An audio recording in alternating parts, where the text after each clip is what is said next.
All right, we have yet another titration problem.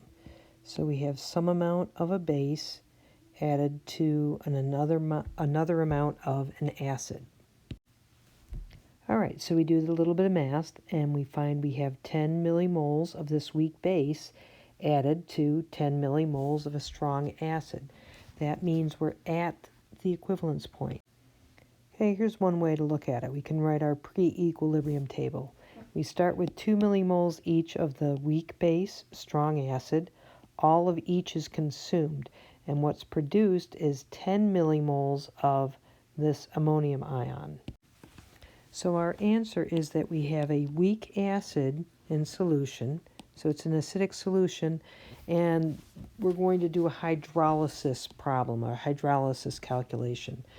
This is another way of talking about an ion that's reacting in water. So we have a weak acid, or this ion in solution, and sometimes people term this as a hydrolysis reaction because you have an ion reacting with water. Hydrolysis is reaction of water. In our current terminology, we'd be calling this a weak acid problem.